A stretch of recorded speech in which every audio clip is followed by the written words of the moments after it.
छोटे शहर भीलापुर में एक सरकारी स्कूल था जहां गरीब तबके के बच्चे पढ़ते थे। वहीं कक्षा 5 में पढ़ता था मुन्ना, एक सीधा सादा लड़का। उसके पिताजी रिक्शा चलाते थे और माँ लोगों के घरों में बर्तन धोती थी।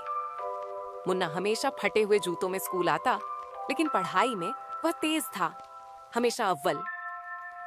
स्कूल के बाकी बच्चे अक्सर उसके पुराने कपड़ों और जूतों को लेकर मजाक उड़ाते थे, खासकर रोहित, जो एक अमीर व्यापारी का बेटा था।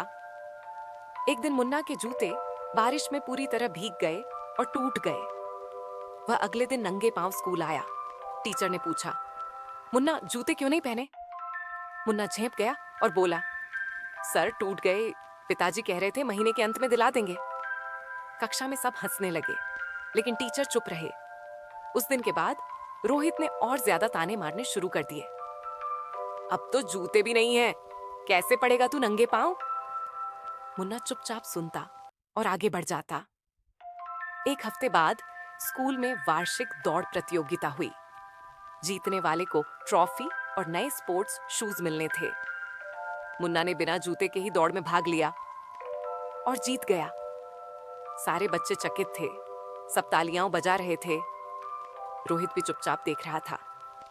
जब पुरस्कार वितरण हुआ तो प्रिंसिपल ने मंच पर मुन्ना से पूछा, तुम्हारे पाँव में जूते नहीं थे, फिर भी तुम सबसे तेज कैसे दौड़े?